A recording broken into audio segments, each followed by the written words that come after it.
this is my title, but I will explain what it means. Basically, I will present a technology that we developed largely within HPP. And basically, the technology is a radar, if you want, to detect consciousness even in very challenging clinical conditions. Just like a radar, it works by perturbing the brain directly with a non-invasive means, transcranial magnetic stimulation, and then by reading out a signal and analyzing this signal. So we ping the brain and we record directly from the brain. And just from the outset, let me highlight that this is a collaborative work. It was a large team within HPP. I have to mention the Coma Science Group in Liège, but also other groups, as I will explain, and also collaborators outside of HPP, such as the University of Wisconsin, other American centers, and a company, a European company based in Finland that is called Nextim. So what we wanted to do is to address a fundamental problem in clinical neurology. And the problem has to do with the way we detect consciousness in patients after severe brain injury. So what is the problem? Normally, the gold standard, the typical classic way to assess consciousness is to treat the brain as a black box with respect to consciousness, because we don't know the mechanism of consciousness, and to work on this input-output paradigm. Meaning, normally what we do, when we assess the patient, we ask him to do things, squeeze your hand, move your foot, open your eyes. So we give sensory inputs, and then we observe motor behavior. And if the patient reacts in ways that are reproducible and specific for the sensory inputs, we say is conscious. Otherwise, we classify the patient as unconscious. This is the way most coma recovery scale work in the clinic. Actually, this is the gold standard that we use. When the patient reacts, no doubt that is conscious, and this approach works. But there are many cases in which patients might be conscious but unable, for example, to respond, and this method can fail. So, for example, patient can be disconnected on the output side because they are paralyzed or because they have lesions in motor or executive functions. On the other hand, patients might also be disconnected on the input side. So patients who are unable to comprehend or to detect the sensory stimuli because they have lesions to sensory pathways or sensory cortices. And this happens. And when this happens, we have no way to detect consciousness, and we have false negatives. So we classify the patient as unconscious, whereas is conscious. So this is happening because basically intensive care medicine over the last 20 years has been saving many lives, but as a byproduct of saving many lives, it's also been producing new brains that wouldn't have survived before. And sometimes these brains are fragmented, disconnected, and largely disconnected from the outside world. Sort of islands of cortex, sometimes big islands, that are structurally intact, metabolically intact, but active, but difficult to assess through sensory and motor outputs. So these islands of consciousness, of course, are interesting for many ways. They are an ethical problem. They can be explored by philosophers, but they are also a very practical problem because we have about 1 million patients per year potentially in this condition of disconnections where consciousness is difficult to assess. And as a matter of fact, we have an estimated diagnostic error that is very high, about 40%. This means that 4 patients out of 5 are mislabeled as unconscious. And this is not surprising in a way, because although we keep measuring consciousness in this very indirect, extrinsic way through sensory inputs and motor output, we know that consciousness can be generated entirely within the brain. This happens every night when we dream, for example. And that's why we need to develop measures that are directly based on the brain. We need to ping the brain directly, bypassing motor outputs and sensory inputs and motor outputs. Finding such brain-based measure is not easy. This is a long story that I'll make very short. We have measures that are based on the brain, such as brain activity or synchrony. They work at the average group level, but they're not accurate enough to detect consciousness at the bedside. I give you a quick example, taking brain activity level as an example. So you could argue and you could postulate that brain activity is important for consciousness, and a lot of brain activity, you have consciousness. When brain activity is down, you are unconscious. And on average, this might work, but there are many exceptions to this. Let me show you a movie very quick. So here you have an absence seizure with loss of consciousness at time 0. And hot colors are high metabolism. So what happens when the patient is losing consciousness is that actually metabolism now is increasing in a large frontoparietal network, and then patient regains consciousness here and the metabolism goes down. So it's really the opposite of what you would expect. So this is just one example out of many to highlight how difficult it is to develop these measures. So where did we start? So we started about 20 years ago from this problem and from a paper. It's a very interesting paper that came out in '98 on Science by Giulio Tononi and Gerald Edelman. And the paper says the hypothesis is, well, if we need to measure consciousness, this was a theoretical paper, you don't have to look to activity levels, synchrony, but you have to look at the specific form of complexity. And this complexity arises in the brain when different areas with different properties, they interact as a whole. So basically, this complexity is a balance between the diversity of many different areas and the unity in the brain.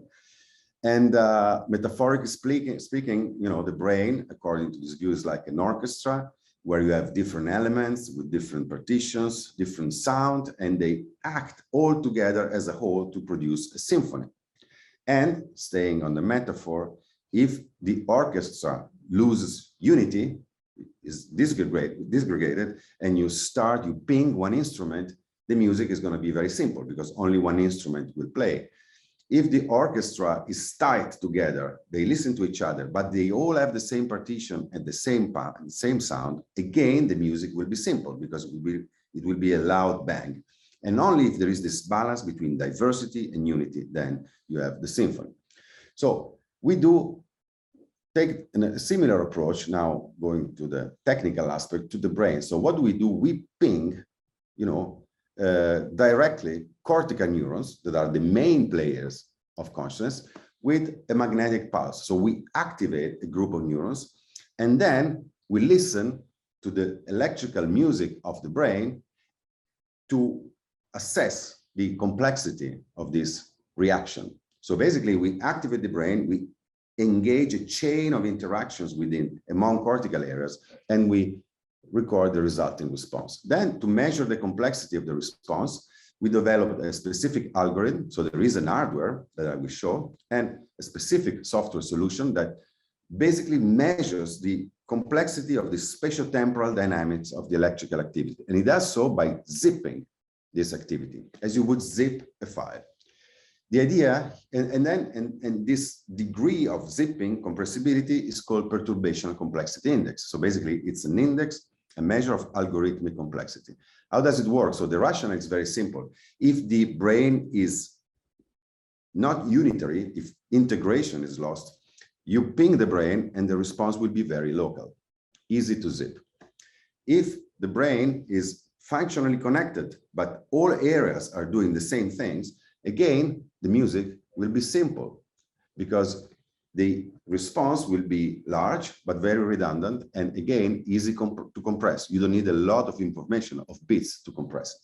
Only if you have this balance between unity and diversity in the thalamocortical system, then the response will be global and differentiated.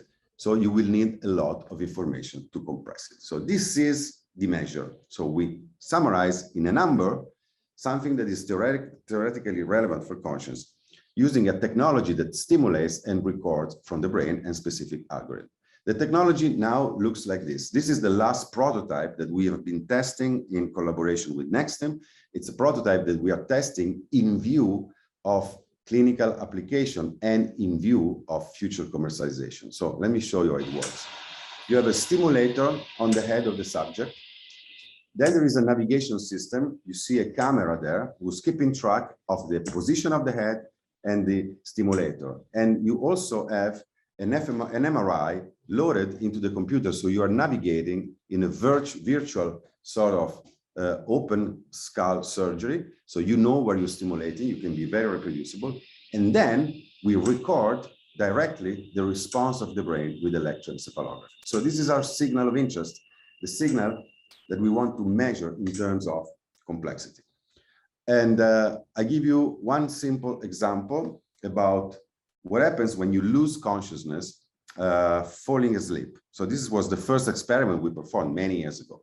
So in wakefulness, you perturb the brain and you have this response, this electrical response, and you can see it involves many electrodes, and it's also very differentiated because different electrodes are reacting in different ways with a different signature. And if you look at how the response extends on the cortical surface, the spatiotemporal dynamics, you see these complex patterns of interaction triggered by the stimulation. This would be a high complexity response. If you quantify this pattern, it is a pattern that is rich and you need a lot of information to capture that. When the subject falls asleep and loses consciousness in deep non-REM sleep, the response changes dramatically. This is the electrical responses recorded by EEG. And if you look at the spatiotemporal dynamics, the thing that, the dynamic that we want to compress, it's much simpler. The response is strong, but very local, and it's easy to zip this movie.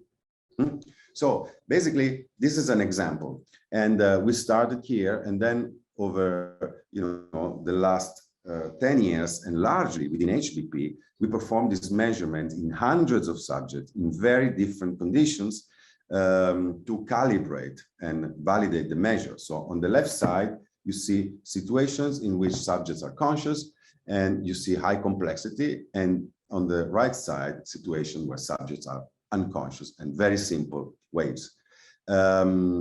Also, in these conscious situations, we included situations where the brain is conscious but disconnected, like REM sleep, dreaming, or specific form of anesthesia.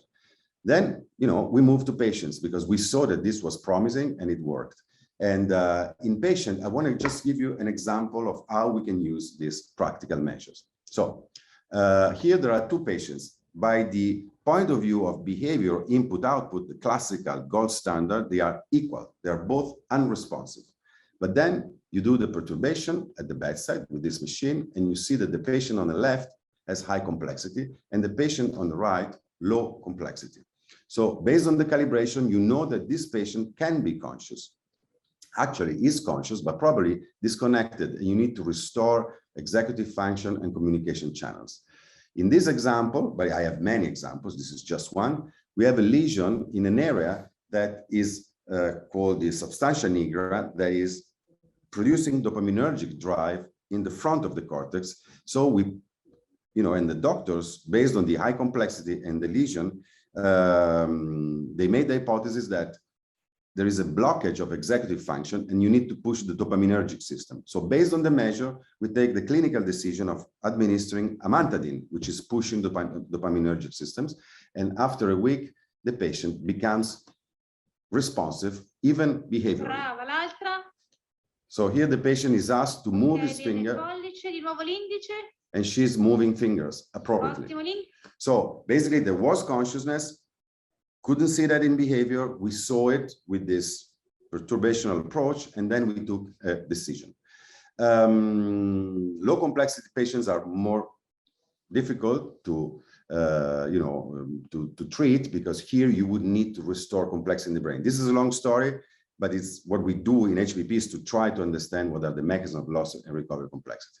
Going back to the diagnosis, in a series of papers in many, many patients, large cohorts, we demonstrated that this technique is very sensitive, 94% sensitivity, against a sensitivity of other techniques that is in between 14% and 65%, including the sensitivity of spontaneous EEG, because you can have severely abnormal spontaneous EEG in these patients, but the complexity is high when they're conscious. So we go beyond spontaneous EEG. This was featured on different journals. So this is the cover page of Scientific American. This is recently on MIT Technology Review, and it's all good. But what's most important is that this technique has been highlighted in the recent guidelines, and now our duty is to make it work in a simple, reliable, standardized way. So this is the effort that we are doing in collaboration with Nextim. And the idea, there are so many details here. Some of them are covered by a non-disclosure agreement, but the idea is to render TMS EEG, which is a rather complicated technique that works in the lab, into something that can work in any hospital and rehabilitation center, something similar to ecography, ultrasound ecography. And we are working in this direction. You saw already an example in the movie of these prototypes. Now, if I have 2 more minutes, I can say one more thing, but otherwise I can even stop here. No, yes, please take 2 or 3 minutes if you like. Okay, so this is the diagnostic part. And I think this is where we are investing most and where we see the immediate impact of this work. But there is also a lot of work that we are doing in HPP with many other partners. And I want to stress that because this is a beautiful adventure that we are, really, it's beautiful teamwork in HPP with the support of eBrains and all the infrastructure. So what happens here is that we are facing the problem of these low complexity patients. Can we restore complexity? Can we wake up this brain? What's going wrong in neurons? So to face this important question, which is for now a scientific question and possibly tomorrow something practical, we are performing the same experiment that we perform in humans, what I've shown you, at different levels, at multiple scales. So we do this not only non-invasively in humans, but also invasively in patients undergoing pre-surgical evaluation, where we can stimulate the brain inside and record from the brain, and we replicate the result. And then this work has been replicated in rodents in Oslo by Johan Storm within HPP, and also in Mavi Sanchez-Vives' lab in Barcelona. And also Mavi Sanchez-Vives has been replicating these results in slices. So basically what we do perturbation, recordings, we measure complexity, and in slice, for example, you can also find ways and devise which are the best ways in terms of neuromodulation, pharmacology to restore complexity. And the idea is to go back to the bedside and then try these predictions into patients. Of course, modeling here plays a major role. So here we are collaborating with Alain Destex, Jennifer Goldman, Gustavo Deco. So we incorporate all this multi-scale approach into models in order to have predictions at the beds of the patient. And I can tell you that, we have a neuronal, we are hypothesizing and finding a neuronal mechanism that it can be a key in determining loss of complexity and that can be targeted in the future with treatment. And this mechanism is the fact that neurons are becoming active and then they become silent. It's called bistability. It's a mechanism that is typical of sleep, but after brain injury, this mechanism is invading the awake brain. We know this mechanism very well because it's been studied for many years by sleep researchers, and we can capitalize on this and try to find ways to restore balance in the cortex and abolish these silent periods called off periods. This can be done now into slices. Mavi Sanchez-Vives has been doing this, and maybe the dream is that one day we can also do it in humans. So this is just to give the perspective of this application. And I just want to finish by saying that this is relevant for severe brain injury, coma patients, but also for stroke patients, because the same thing locally with a local loss of complexity happens after stroke. And there are 2 brain papers that just came out in 2020. And this means that this technique can be potentially applied to a much larger population. So really, now I'm done. I want to thank the team in Milan and of course, all the collaborators in Europe and in the US. And now the next steps are that the prototype that we've been developing with Nextim has been distributed in some hospitals, among these Massachusetts General Hospital, UCLA, Department of Neurosurgery and Psychology, University of Wisconsin, and they will apply and start. We will do together a multicentric study with the idea of applying to a clinical trial. Thank you. Thank you very much, Marcello. Then well, I have several questions, but I would like to give the floor to the participants here. Then please, if you have any comment, could you, because we are seeing here the slides, unless you need the slides again, we could, I prefer to see your face, but here I am. If not, we can come back to the slide, don't worry. Okay, then, do you have any question, please? Take the floor.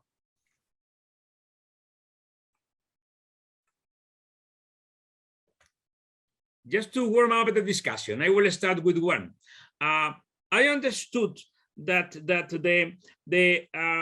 one of the possible uses of these things is even to improve the anesthesia mechanism, to know at what extent the patient in a surgery room has the level of consciousness needed to make this kind of surgery. Could you explain a little bit at what extent this technique could be used to even to reduce the side effects of the anesthesia, and then to have to better control or the pharmacos for that? Thank you, Gonzalo. Yes, so it's actually an interesting question, because the only consciousness meter that has been commercialized so far is called bispectral index, and has been developed by anesthesiologists, because they have the problem that sometimes the patient, of course, the patient in many kinds of surgery is paralyzed, and then consciousness recover. It happens rarely, 1 out of 1,000. But when it happens, doctors from the outside, they cannot see recovery of consciousness because the patient is fully paralyzed. And this can be, of course, very traumatic. It's called anesthesia awareness. For this reason, they have developed many years ago this algorithm that works by recording the frontal activity with one EEG channel. It's called bispectral index. Well, unfortunately, this index was actually commercialized and distributed into operating rooms, but it didn't work. And now we know it doesn't work, and in too many cases. So there is a need for a better index in anesthesia. We tested, of course, this perturbation approach in anesthesia, many kinds of anesthesia. It works very well. The problem is that it's bulky equipment for the moment, and the operating room is packed with things.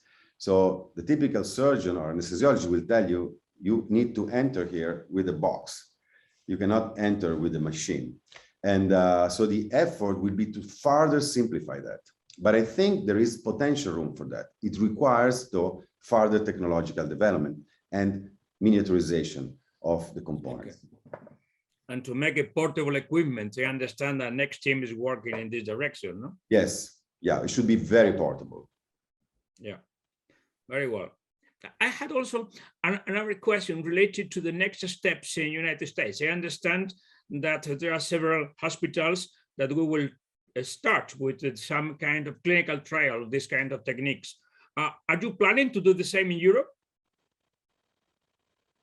Yes, so for now, we had this opportunity with the US because of a specific support that we received in the United States from a foundation called Tiny Blue Dot Foundation, based in Santa Monica.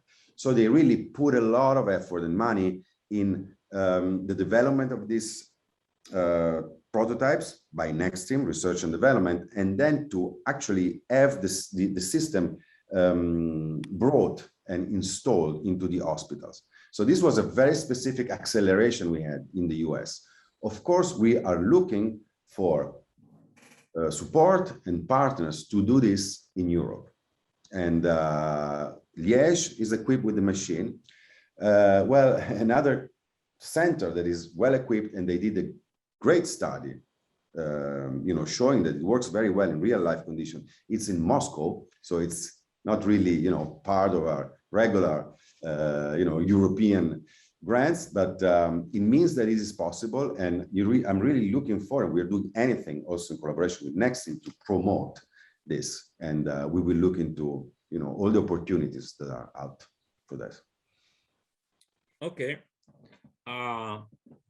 Okay, any question from participants here?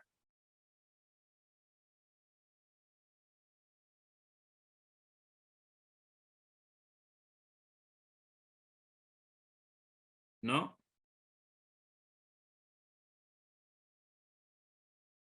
Then let me finish with just curiosity. I understand that you have mentioned the MIT review article. I understand that this article is now published and open for people or not? What is the situation? Because it could be also useful for people to access this article. Yes, it is published. It's been published, I think, at the end of September. But you need to subscribe to the journal. And you know, myself, I'm not subscribed, so I edit. You know, from the photographer who took the pictures. I know it's available if you know, subscribe to MIT. Okay. And they were very MIT rigid. Technology Review. Yeah, and I asked them, can I have a copy? Can we disseminate that through websites? And they say, no. So that's It's good news that the European research like this one is widely recognized over the world, and then in the case of the MIT paid attention to that is a good signal. Yeah. They were very They came here. They did a very good job. It was great. Okay, then I would like to invite people here, if you like to enter into contact with you from one of the research institutes or hospitals in Spain, that I understand that even please send me a message, then I can enter in contact with Marcello, because I understand that in the next step it could be useful to do that. Next team is also a very interesting company in Europe that in the medical area, medical devices area. And then we need to find this kind of high growth companies for the future of Europe, which is also very relevant. Guillermo, any question from the side? Yes. Is there one question related to the transcranial magnetic stimulator? It's always the same equipment? It's always the index is dependent on this specific hardware for stimulation or not? We use different types of stimulators and different EEG recordings, and within the calibration. So the patient that I've shown, they were acquired with different equipments.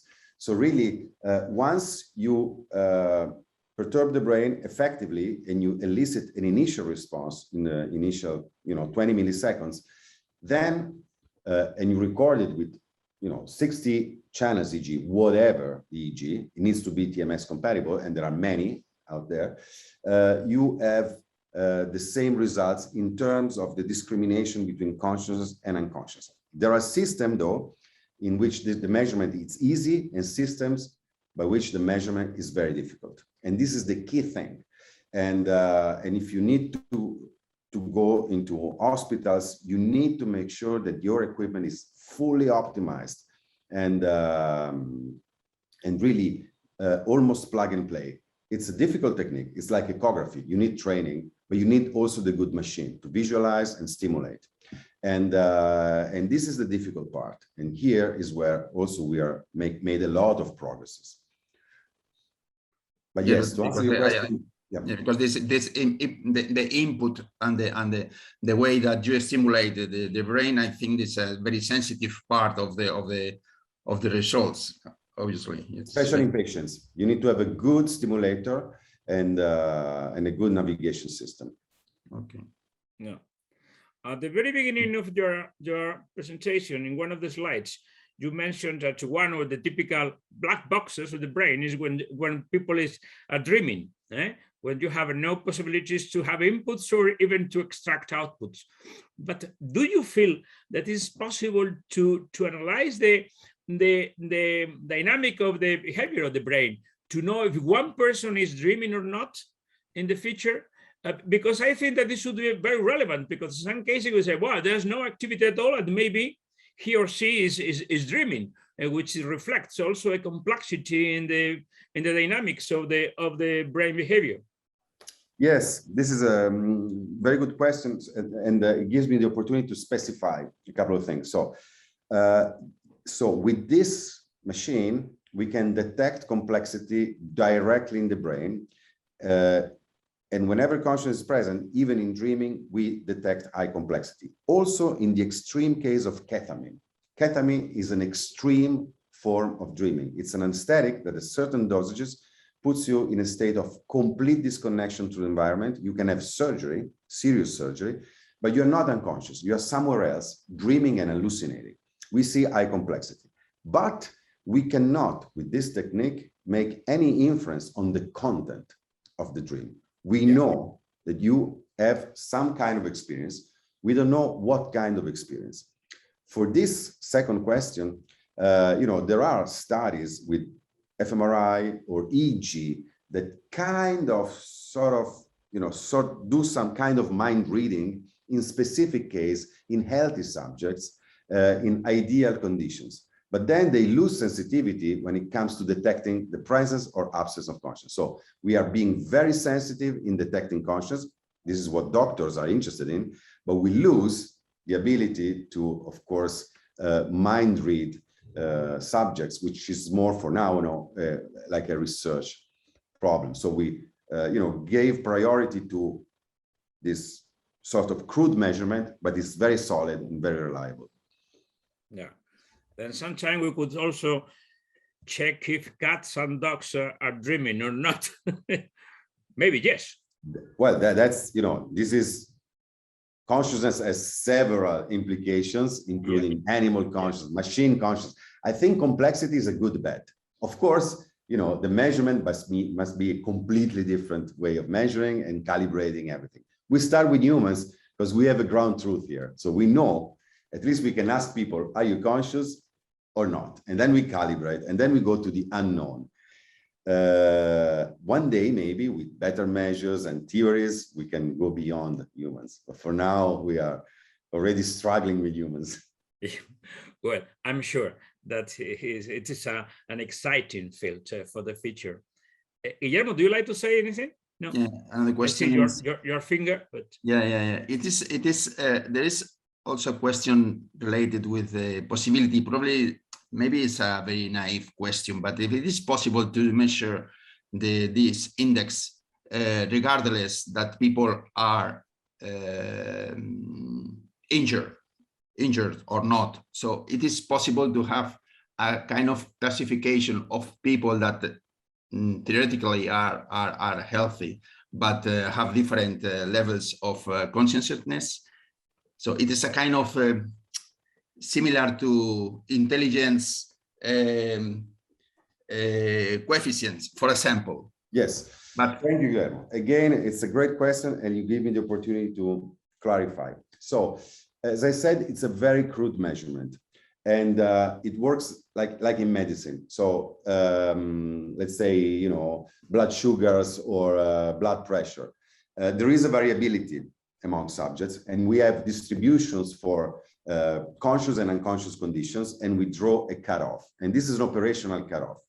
We don't know whether changes within healthy subjects are significant in terms whether they reflect something specific for the brain or just individual variability. For this kind of, the first way of addressing your question is to have the same subject doing different things, maybe engaging in different tasks or different mental state within consciousness and wakefulness. And I can tell you that the only strong evidence we have that there is room for detecting different levels within healthy awake consciousness comes from a Buddhist monk.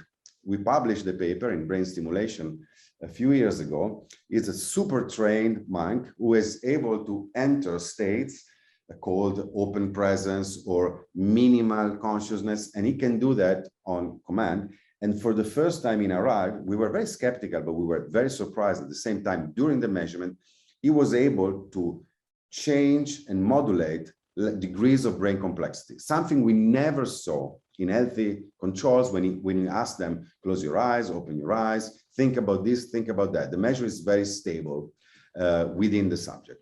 So to answer your question, I don't think we have evidence that we can rank healthy subjects in any respect, but we have evidence that an healthy subject, which is well trained to enter different mental states within health, can be tracked, and there are changes in this complexity index.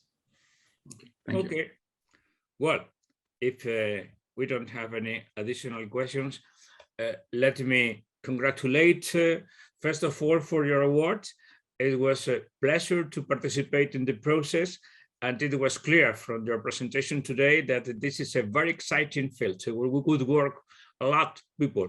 Maybe for the next years, we will have here enormous possibilities to cooperate together, and then it will be a pleasure for me to come here.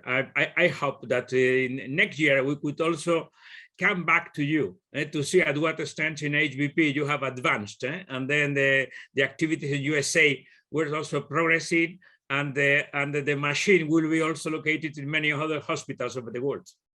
Thank you, Gonzalo, for everything, for helping us, and especially I was very happy to participate in your meeting, because my fundamental colleagues are from Spain. Mavi Sanchez-Vives, Gustavo Deco, and, Jorge Navarro is from Sevilla. He's the neurologist working here in Milan on the patients. So I think there is a special relationship, and I'm honored that I could, This is Mediterranean connection for the future. Yeah. Well, thank you very much.